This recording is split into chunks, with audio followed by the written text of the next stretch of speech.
বন্ধুরা, তোমরা সবাই ভালো আছো তো? আজকে আমি একটা গল্প বলবো। গল্পটা শুনে বলবে কেমন হয়েছে। ভালো থাকবে আর খুশি খুশি থাকবে। এর নাম কুঠির মাঠ। মাঘ মাসের শেষ, শীত বেশ আছে। দুই পাশে ঝোপে ঝোপে ঘেরা সরু মাটির পথ বাহিয়া নিশ্চিন্দপুরের কয়েকজন লোক সরস্বতী পূজার বৈকালে গ্রামের বাহিরে মাঠে নীলকণ্ঠ পাখি দেখিতে যাইতেছিল। দলের একজন বলিল, ওহে হরি, ভূষ্ণ গোয়ালার দরুন কলা বাগানটা তোমরা কি ফের জমা দিয়েছ নাকি?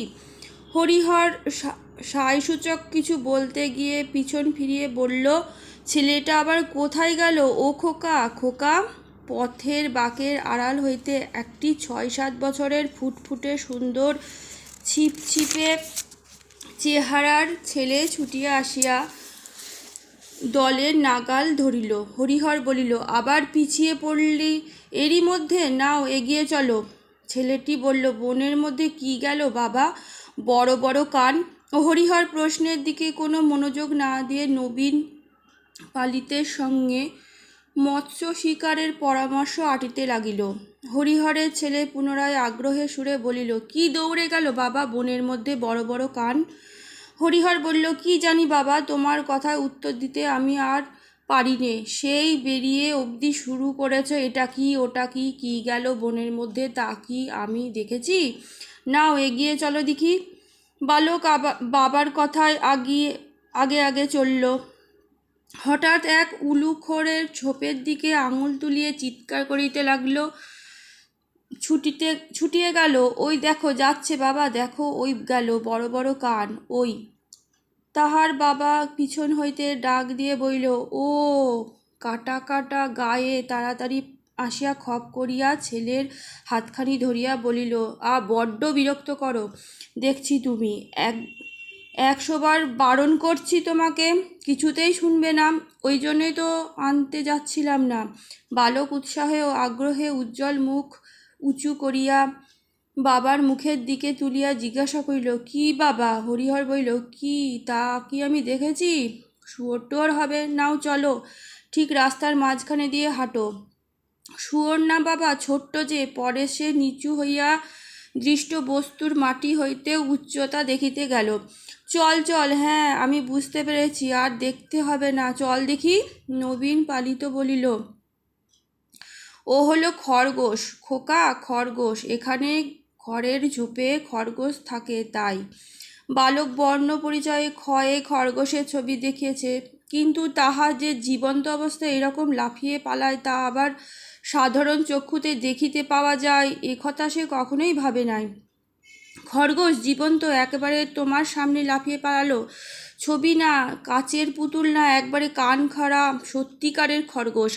এই রকম ভাট গাছ, বৈচি গাছের ঝোপে, জল মাটির তৈরি নশ্বর পৃথিবীতে এই ঘটনা কি করিয়া সম্ভব হইল বালক তাহা কোনো মতেই ভাবিয়া ঠাহর করিতে পারিতেছিল না।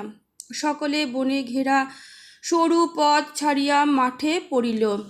মাঠের মধ্যে বেড়াইতে বেড়াইতে নবীন পালিত মহাশয় একবার ওই মাঠের উত্তর অংশের জমিতে শাক আলু চাষ করিয়া কিরূপ লাভবান হইয়াছিল সে গল্প করিতে লাগিলেন। ক্রমে তাহা হইতে বর্তমানকালে দুর্মূল্যতা, আশারু বাজারে কুণ্ডুদের গোলদারি দোকান পুড়িয়া যাইবার কথা, গ্রামে দিনু গাঙ্গুলির মেয়ের বিবাহের তারিখ কবে পড়িয়াছে প্রভৃতি অবধি আবশ্যকীয় সংবাদের আদান প্রদান হইতে লাগিল। হরিহরের ছেলে বলিল, নীলকণ্ঠ পাখি কি বাবা? ওই দেখো ওইখানে বাবলা গাছে এখুনি এসে বসবে। বালক মুখ উঁচু করিয়া নিকটবর্তী সমুদয় বাবলা গাছের মাথার দিকে চাহিয়া দেখিতে লাগিল। মাঠের ইতস্তত নিচু নিচু কুল গাছে অনেক কুল পাকিয়া আছে। বালক অবাক হইয়া লুব্ধ দৃষ্টিতে সেদিকে চাহিয়া চাহিয়া দেখিল। কয়েকবার কুল পাড়িতে গিয়া বাবার বকুনি তাহাকে নিবৃত্ত হইতে হইছিল। হরিহর বলিল, কুঠি কুঠি বলিতেছিলে, ওই দেখো খোকা, সাহেবদের কুঠি দেখেছ? নদীর ধারে অনেকখানা জায়গা জুড়িয়া সেকালের কুঠি প্রাগৈতিহাসিক যুগের অতিকায় হিংস্র জন্তুর কঙ্কালের মতো পড়িয়াছিল। বালক অবাক হইয়া চারিদিকে চাহিয়া চাহিয়া দেখিতেছিল। তাহার 6 বৎসরের জীবনে এই প্রথম সে বাড়ি হইতে এতদূর আসিয়াছে। এতদিনে নেড়াদের বাড়ি, নিজের বাড়ির সামনেটা বড়জোর রানু দিদির বাড়ি, ইহাই ছিল তাহার জগতের সীমা। এতদিন কেবল তাহাদের পাড়ার ঘাটে মায়ের সঙ্গে স্নান করিতে আসিয়া সে স্নানের ঘাট হইতে আবছায় দেখিতে পায়া কুঠির ভাঙা জাল ঘরটার দিকে চাহিয়া চাহিয়া দেখিত, আঙুল দিয়া দেখিত, বলিত, মা ওটা কি সেই কুঠি? সে তাহার বাবার মুখে, দিদির মুখে আর পাড়ার কত লোকের মুখে কুঠির মাঠের কথা শুনিয়াছিল, কিন্তু আজ তাহার প্রথম সেখানে আসা।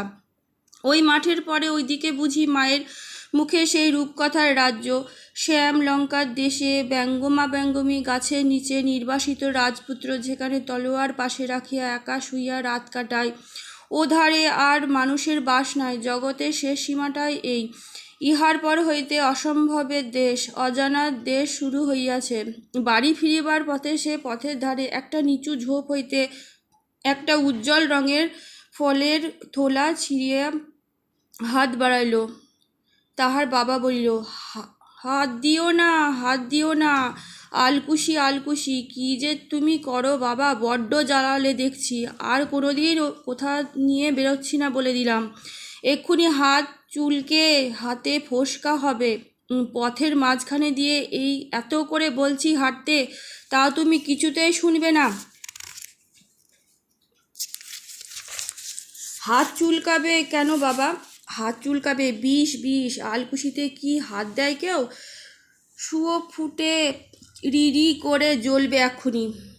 তখন তুমি চিৎকার শুরু করবে। গ্রামের মধ্যে গিয়া হরিহর ছেলের সঙ্গে গিয়ে খিড়কির দৌড় দিয়ে বাড়ি ঢুকলো। সর্বজয়া খিড়কির দৌড় খুলিয়া শব্দে বাহিরে আসিয়া বলিল, এত রাত হলো, তা ওকে নিয়ে গিয়েছ না? একটা দোলাই গায়ে না কিছু? হরিহর বলল, নিয়ে গিয়ে যা বিরক্ত, এদিক যায় ওদিক যায়, সামলে রাখতে পারিনি। আলকুশির ফল ধরে টানতে যায়।